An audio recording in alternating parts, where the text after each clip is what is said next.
This is the story of the boy king that died in darkness, one of the most overlooked victims of the French Revolution. He was an inconvenience that had to be politically destroyed, and one of history's biggest tragedies. This is a story of a child that grew up in two worlds.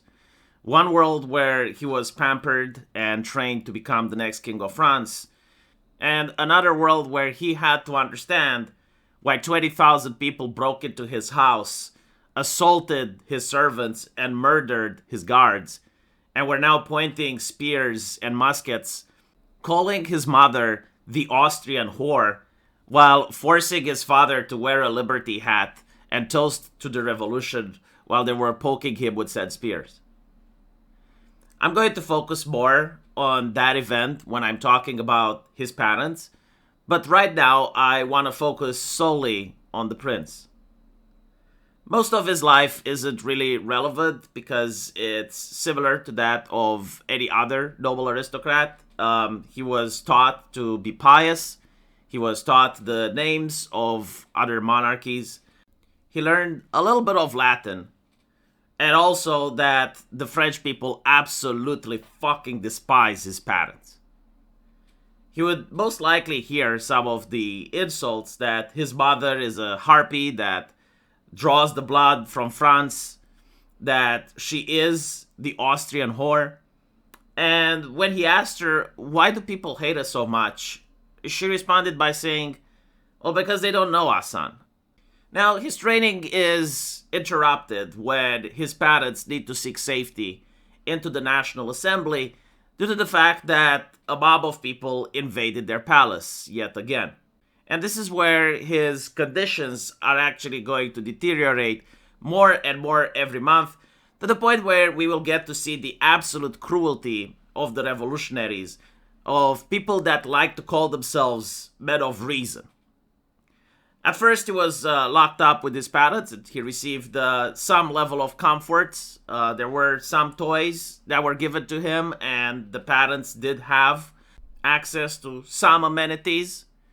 But as the trials went on, he was stripped of name. He was no longer King Louis. He was Citizen Capet. And his parents were separated. He couldn't see the execution of his father, but I'm pretty sure he could have heard it from the window. He could hear the drums and the crowd roaring as the head of his father got decapitated, while his mother had to assure him that his dad is in heaven now, with the rest of his family. Again, I want you to realize that this is an 8-year-old we're talking about.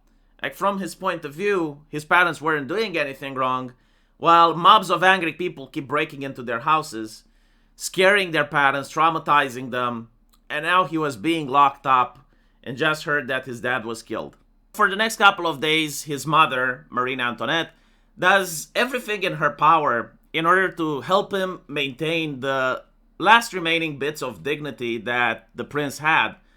She would spend a lot of time singing him Austrian lullabies in order to draw out the angry crowd from outside.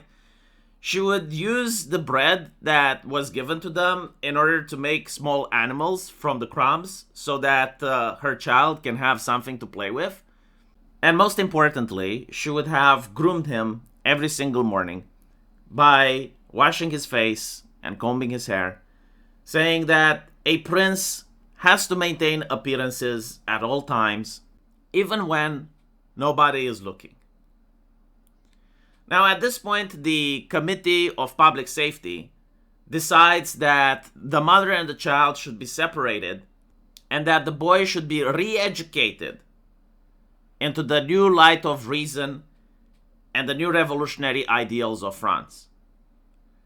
And so, in the middle of the night, guards bursted in the small cell in which Marie Antoinette and her son were sitting, and they ripped the boy away from his mother.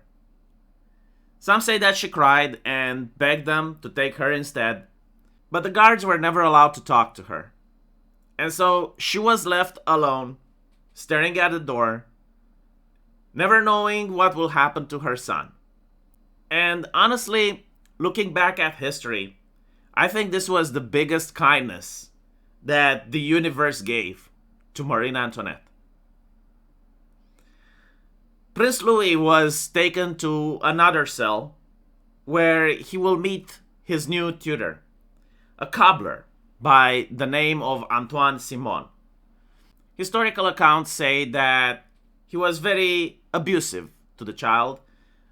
He would subject him to constant beatings. He would force him to drink alcohol, force him to sing revolutionary songs, and to constantly insult and attack his own parents. The worst thing that was done to Prince Louis was to get him to sign a confession that his mother abused him. Now, I don't know how much an 8-year-old child understood what exactly he was asked to sign, but he probably realized that it's something bad.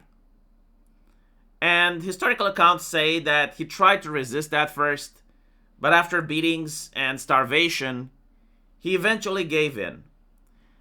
And that accusation was used at Marie Antoinette's trial, trying to paint her not just as a traitor to France, but also a molester to her own son.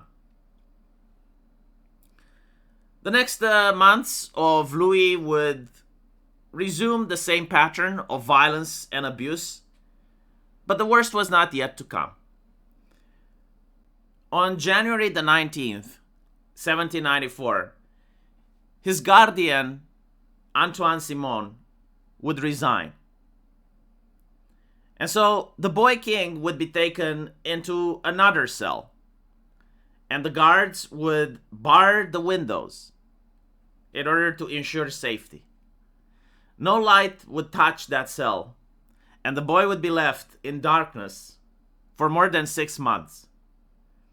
Now, I want you to understand what this means.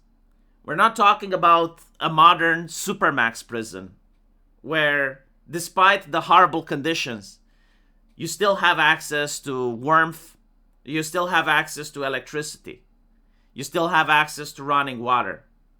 We're talking about a prison.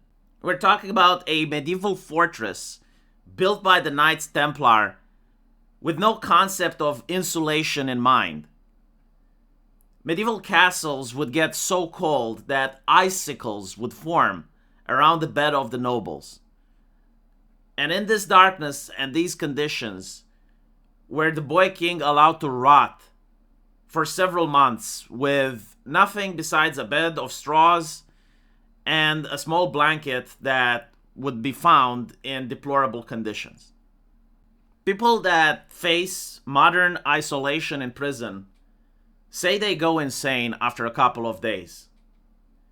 Louis XVII has spent months in the cold darkness where he would get food occasionally, and the guards were not allowed to talk to him. This is a child that never got trialed for anything. He didn't do anything wrong, and he was locked in a place where the passage of time became meaningless. Eventually, someone did remember that he exists, and they sent a doctor to try and assess his health.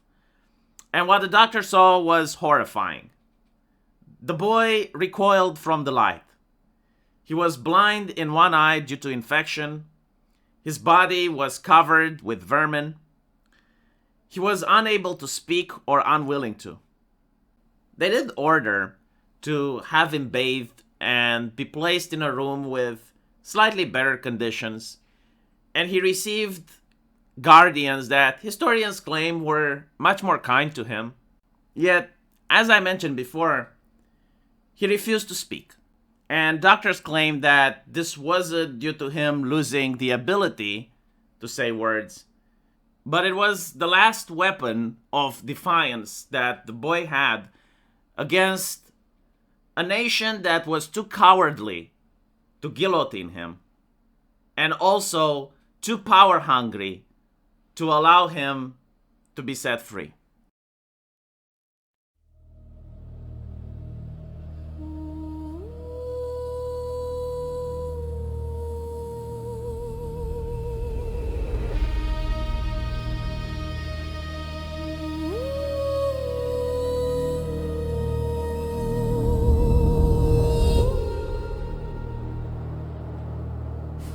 1,000 heads roll to the ground.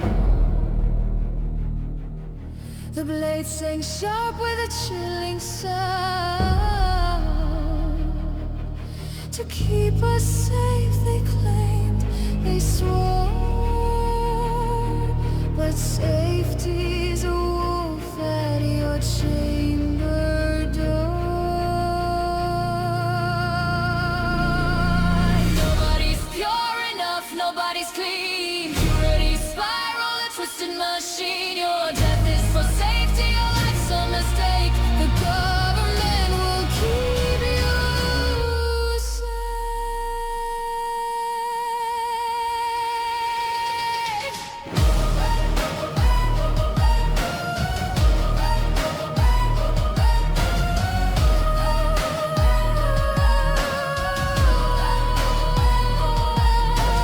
Reason's shadow casts a deadly glow. Truth is a whisper